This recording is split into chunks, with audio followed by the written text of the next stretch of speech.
Di tengah hiruk-pikuk pesta pernikahan yang mewah di sebuah hotel bintang 5 di Jakarta, Anya berdiri membeku di pintu masuk, matanya tertuju pada Sari yang sedang berdiri di altar, mengenakan gaun pengantin putih berkilau. Sari, wanita yang selama 2 tahun terakhir menjadi segalanya baginya, kini mengucapkan sumpah setia kepada seorang pria yang Anya bahkan tidak kenal. Jantung Anya berdegup kencang, dunia seolah runtuh di sekitarnya, dan saat itulah dia menyadari bahwa rahasia cinta mereka yang disembunyikan dengan hati-hati telah berubah menjadi pengkhianatan terbesar dalam hidupnya. Anya mundur selangkah, tangannya gemetar memegang undangan pernikahan yang dia terima secara tidak sengaja dari seorang teman bersama. Bagaimana ini bisa terjadi? Sari, yang selalu mengatakan bahwa dia mencintainya lebih dari apapun, kini tersenyum bahagia di samping suami barunya. Anya ingat malam terakhir mereka bersama, hanya seminggu yang lalu, ketika Sari berbisik di telinganya, kita akan menemukan jalan keluar dari semua ini. Tapi sekarang, jalan itu tampaknya telah ditutup selamanya. Anya berbalik dan berlari keluar dari hotel, air mata mengalir deras di pipinya. Jakarta malam itu terasa lebih dingin dari biasanya, meskipun udara tropis masih lembab. Dia naik taksi dan menyuruh sopir membawanya ke apartemen kecilnya di kawasan Kemang, tempat di mana kenangan tentang Sari tersebar di setiap sudut. Saat tiba, Anya langsung membuka ponselnya dan melihat pesan-pesan lama dari Sari. "Aku tidak bisa hidup tanpamu," tulis Sari 6 bulan lalu. Tapi kenyataan hari ini bertolak belakang. Apa yang membuat Sari memilih jalan ini? Apakah tekanan dari keluarganya yang konservatif, atau ada sesuatu yang lebih dalam? Anya adalah seorang desainer grafis berusia 25 tahun, lahir dan besar di keluarga sederhana di Yogyakarta sebelum pindah ke Jakarta untuk mengejar karir. Dia selalu tahu bahwa dia menyukai wanita, tapi di Indonesia, di mana norma masyarakat masih kuat dipengaruhi oleh nilai-nilai tradisional dan agama, dia belajar menyembunyikan identitasnya.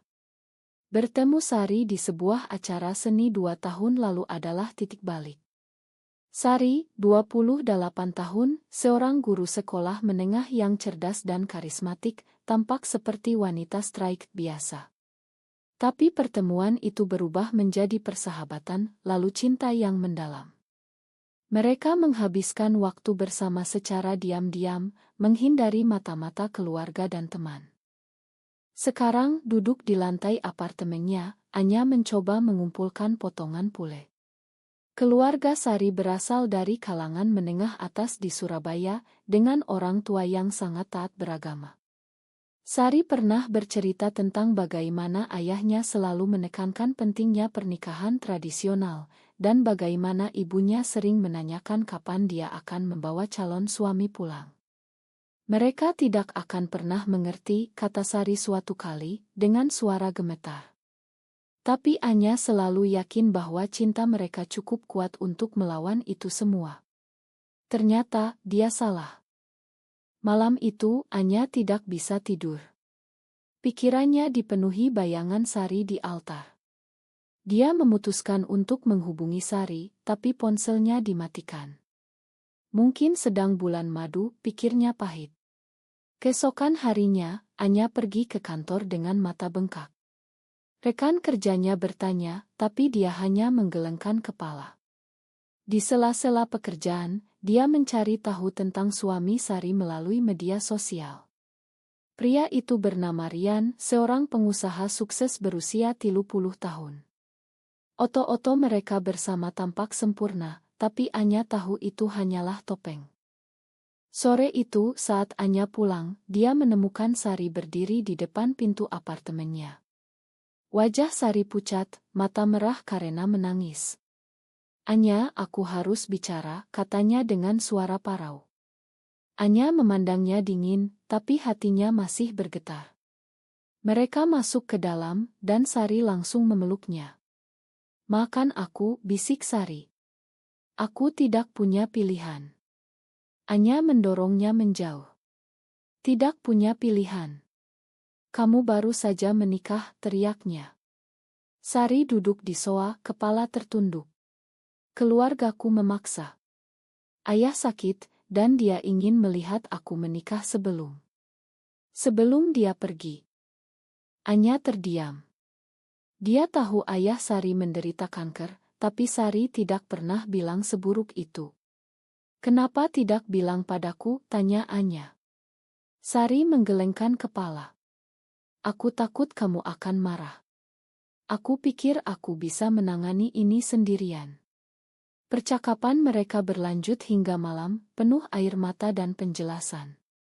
Sari mengaku bahwa pernikahannya hanyalah formalitas, bahwa dia masih mencintai Anya. Tapi bagi Anya itu terasa seperti pengkhianatan. Kamu memilih mereka daripada kita, kata Anya. Sari menangis, aku memilih untuk tidak menyakiti ayahku yang sekarat. Konflik itu membuat Anya ragu. Apakah dia harus memakan Sari, atau akhiri semuanya? Malam itu mereka tidur terpisah, tapi pagi harinya, Sari pergi dengan janji akan kembali. Anya ditinggal dengan pertanyaan-pertanyaan yang menggerogoti hatinya. Di Indonesia, di mana pernikahan sesama jenis bahkan tidak diakui, pilihan seperti ini penuh risiko. Tapi cinta mereka, apakah layak diperjuangkan? Anya menghabiskan hari-hari berikutnya dalam kebingungan. Sari datang berkunjung secara sembunyi-sembunyi, tapi setiap pertemuan diisi dengan argumen. Rian tahu tentang kita, tanya Anya suatu kali. Sari menggelengkan kepala. Tidak, dia pikir ini pernikahan biasa. Kami sepakat untuk tidak intim. Anya tertawa pahit. Jadi kamu hidup dalam kebohongan ganda. Sari memandangnya sedih. Ini sementara. Setelah ayah pulih, aku akan cerai. Tapi Anya tahu itu tidak semudah itu. Di Indonesia, perceraian bukan hal mudah, terutama jika melibatkan keluarga berpengaruh. Flashback ke masa lalu mereka. Mereka bertemu di sebuah pameran seni di Galeri Nasional Jakarta. Anya sedang memamerkan desainnya, dan Sari datang sebagai pengunjung. Percakapan singkat tentang seni berubah menjadi kopi bersama, lalu makan malam. Sari saat itu baru putus dari pacar lamanya, seorang pria, dan Anya menjadi pendengar setia. Lambat laun, Sari mengaku bahwa dia pernah merasakan ketertarikan pada wanita, tapi selalu ditekan oleh norma masyarakat. Di Surabaya, semua orang mengharapkan aku menikah dan punya anak, katanya. Anya, yang lebih terbuka dengan identitasnya meski secara pribadi, meyakinkan Sari bahwa cinta tidak mengenal gender. Hubungan mereka berkembang pesat. Mereka menghabiskan akhir pekan di Pantai Anyer, berjalan tangan bergandengan di bawah sinar matahari terbenam, berhati-hati agar tidak dilihat orang. Sari sering bercerita tentang tekanan dari keluarganya.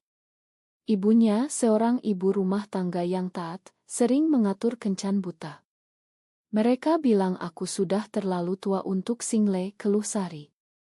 Anya selalu mendukung kita bisa pindah ke luar negeri suatu hari. Tapi Sari ragu, aku tidak bisa tinggalkan keluargaku.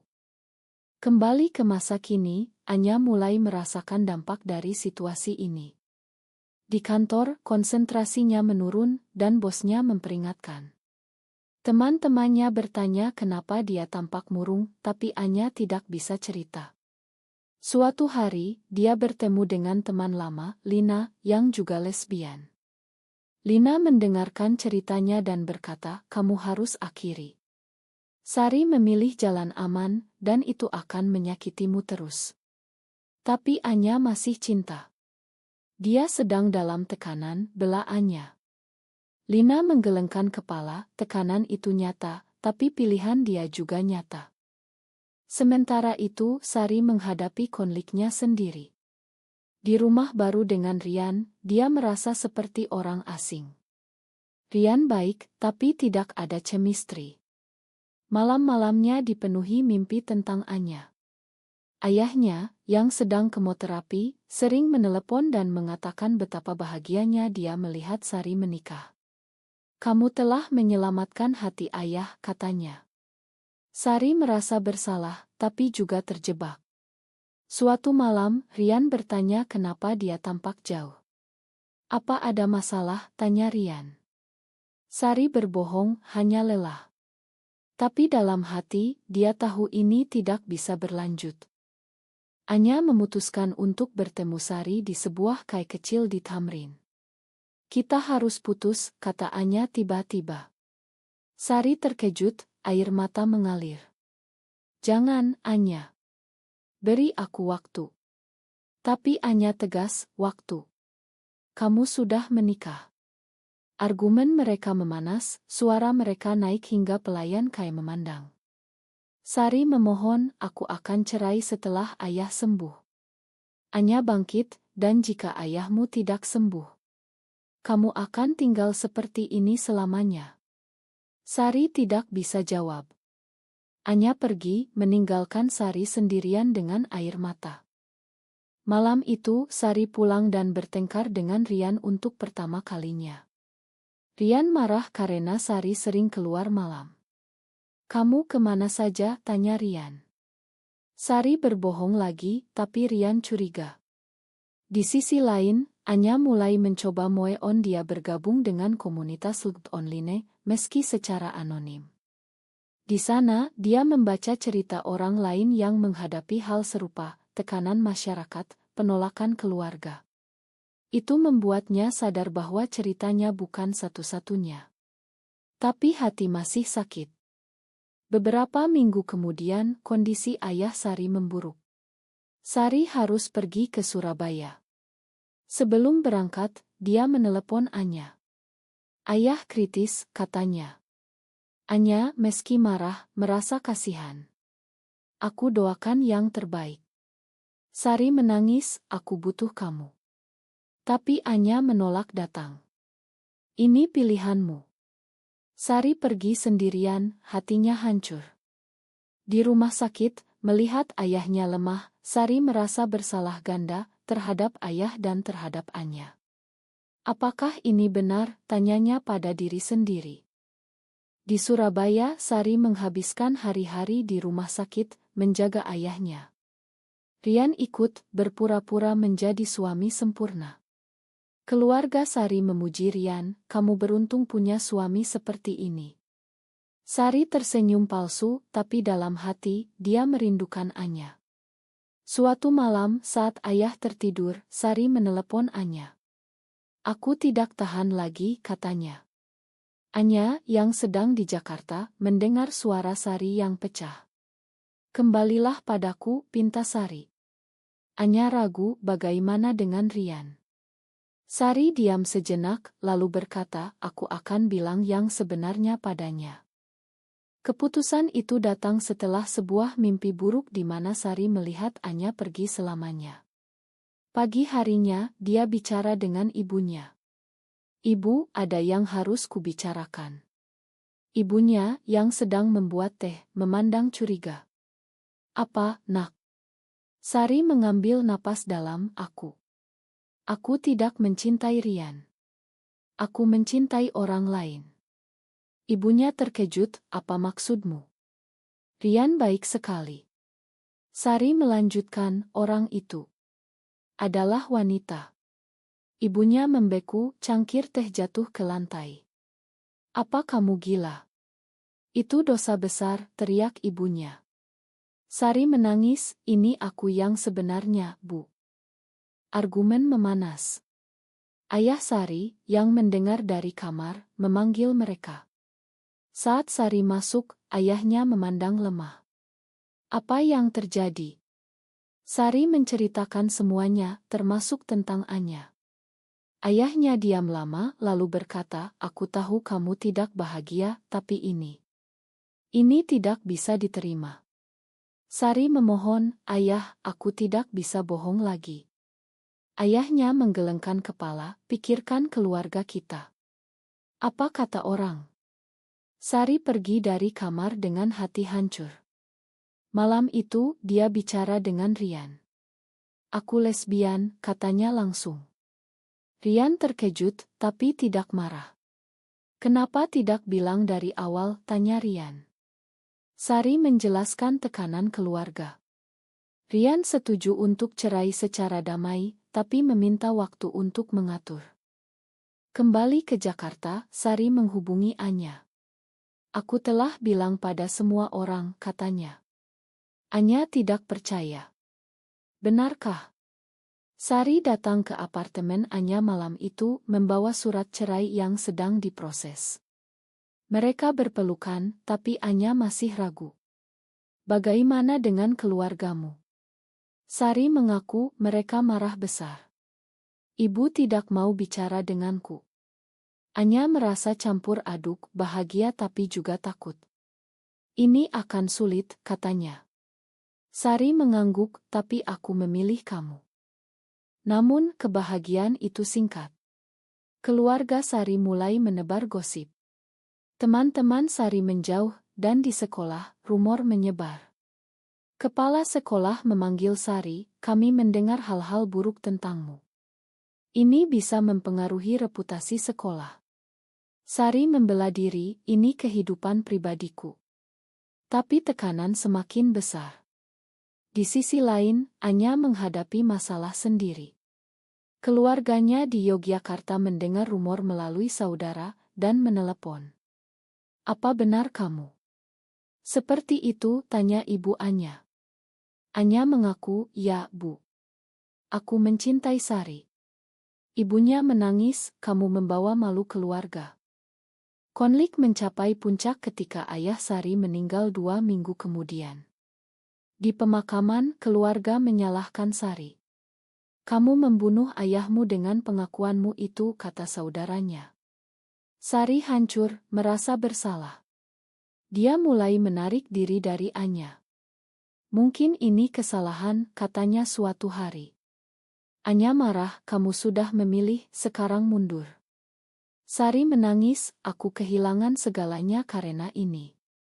Argumen mereka berubah menjadi pertengkaran hebat, dengan kata-kata menyakitkan. Kamu lemah, kata Anya. Sari balas, kamu tidak mengerti tekananku. Sari pergi, meninggalkan Anya sendirian lagi. Anya mencoba menghubungi, tapi Sari memblokir nomornya. Hari-hari berikutnya, Anya jatuh ke dalam depresi. Dia berhenti bekerja, tidur sepanjang hari. Lina datang menjenguk, kamu harus bangkit. Sari memilih mundur, itu pilihannya. Tapi Anya merasa dikhianati lagi. Sementara itu, Sari tinggal di rumah Rian sementara, meski mereka sudah pisah. Rian mencoba menghibur, mungkin kamu butuh waktu. Tapi Sari tahu, dia telah membuat keputusan yang salah dengan mundur. Beberapa bulan berlalu, dan Anya mulai membangun hidup baru. Dia pindah ke apartemen lain, fokus pada karir. Dia bergabung dengan kelompok dukungan di Jakarta, di mana dia bertemu orang-orang dengan cerita serupa. Di sana, dia belajar tentang hak-hak mereka, meski di Indonesia masih terbatas. Suatu hari, dia bertemu dengan seorang wanita baru, Maya, yang ramah dan pengertian.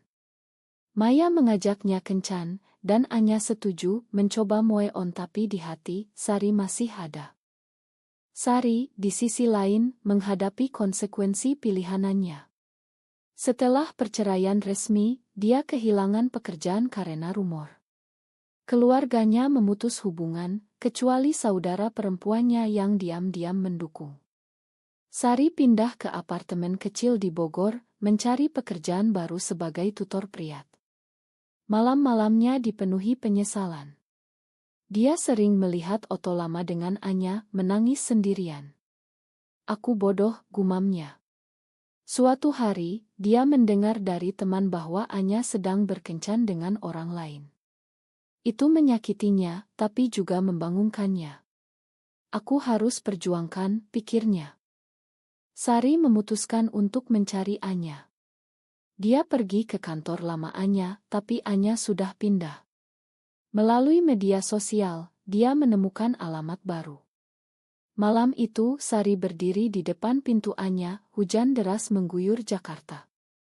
Anya membuka pintu, terkejut. Sari, apa kamu lakukan di sini? Sari basah kuyup, aku salah. Aku tidak seharusnya mundur. Anya memandang dingin, terlambat. Aku sudah dengan Maya. Sari menangis, tolong beri aku kesempatan. Anya ragu, tapi membiarkannya masuk. Mereka bicara panjang lebar. Sari menceritakan semua yang dia alami, kehilangan pekerjaan, keluarga, tapi juga kebebasan yang dia rasakan sekarang. Aku sadar, hidup tanpa kamu lebih buruk dari apapun, katanya. Anya mendengar, hatinya melunak.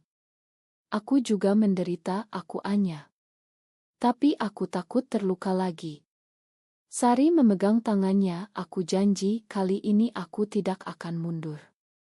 Malam itu mereka berdamai, tapi Anya bilang perlu waktu. Maya baik, tapi bukan kamu, kata Anya. Sari mengerti, aku akan tunggu. Namun, masalah belum selesai. Maya tahu tentang Sari dan marah. Kamu masih cinta dia, tanya Maya. Anya mengaku, ya. Maya pergi, meninggalkan Anya dengan rasa bersalah. Di sisi lain, keluarga Sari mulai mendekat lagi. Saudaranya datang, ibu rindu kamu. Sari ragu, tapi aku tetap seperti ini. Saudaranya mengangguk, kami belajar menerima. Tapi Sari tahu itu tidak mudah. Dia memutuskan untuk bertemu keluarga, membawa Anya. Pertemuan itu tegang. Ibunya menangis, kenapa harus begini? Sari menjelaskan, ini aku, Bu. Ayah sudah tiada, tapi ibu lambat laun melunak. Aku tidak setuju, tapi kamu anakku, katanya. Anya juga menghadapi keluarganya. Dia pergi ke Yogyakarta, bicara dengan ibu. Bu, aku bahagia dengan Sari. Ibunya marah awalnya, tapi setelah mendengar cerita, dia berkata, aku takut kamu menderita di masyarakat. Anya balas, lebih menderita jika bohong. Keluarga mulai menerima, meski lambat. Kembali ke Jakarta, Anya dan Sari mulai membangun hidup bersama. Mereka pindah ke rumah kecil, saling dukung. Tapi masyarakat masih jadi tantangan. Di tempat kerja baru Sari, ada yang memandang sinis. Anya juga menghadapi diskriminasi di komunitas desain. Tapi mereka kuat. Suatu hari, terjadi insiden. Seorang teman lama Sari membocorkan rahasia mereka ke media sosial. Postingan viral dengan komentar negatif. Dosa besar. Hancurkan moral bangsa. Sari dan Anya dihadapkan pada cyberbullying. Sari ingin mundur lagi, tapi Anya tegas, kita lawan. Mereka bergabung dengan aktivis LGBT, berbicara di forum kecil. Itu membuat mereka lebih kuat, tapi juga lelah. Tahun berganti, dan hubungan Anya dan Sari semakin matang. Mereka belajar dari kesalahan masa lalu, fokus pada komunikasi. Sari mendapat pekerjaan baru di sebuah ngoyang mendukung hak minoritas, di mana dia merasa diterima. Anya naik jabatan di agensi desain, menciptakan kampanye tentang inklusitas. Keluarga mereka lambat laun menerima, meski tidak sepenuhnya. Ibu Sari kadang datang berkunjung, membawa makanan, meski topik cinta mereka dihindari. Keluarga Anya juga mengundang mereka ke acara keluarga. Tapi tidak semuanya mulus. Suatu hari, Sari mendapat ancaman dari kelompok konservatif. Hentikan aktivismu atau kami akan. Anya khawatir, mungkin kita harus hati-hati. Sari tegas, tidak, ini perjuangan kita. Konflik itu membuat mereka bertengkar lagi, tapi kali ini, mereka selesaikan dengan dewasa. Kita bersama, kata Anya. Sari tersenyum, selamanya. Dalam perjalanan mereka bertemu banyak orang dengan cerita serupa. Seorang teman, Rina, yang ditinggal keluarga karena orientasinya. Sari dan Anya membantu memberi dukungan.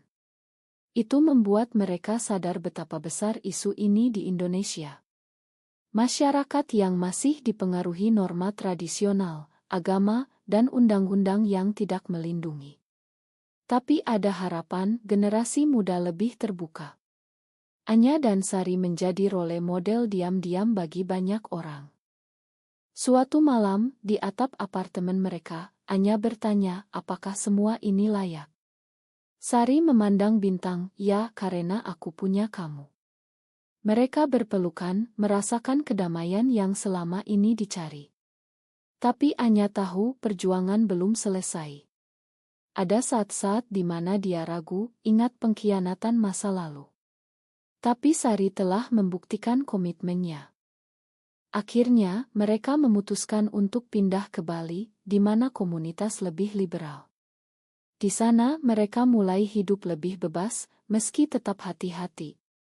Sari menulis buku tentang pengalamannya, anonymously, untuk menginspirasi orang lain. Anya mendesain covernya. Buku itu menjadi hit di kalangan underground, membuka diskusi tentang LGBT di Indonesia. Tapi di balik semua itu, ada harga yang dibayar, teman hilang, karir terganggu, hati terluka. Anya sering bertanya pada diri sendiri, apakah pilihan mereka benar? Sari juga, tapi mereka maju terus. Di akhir perjalanan ini, pertanyaan tetap menggantung, apakah mencintai seseorang dengan sepenuh hati selalu benar, meskipun itu berarti melawan seluruh dunia dan membayar harga mahal.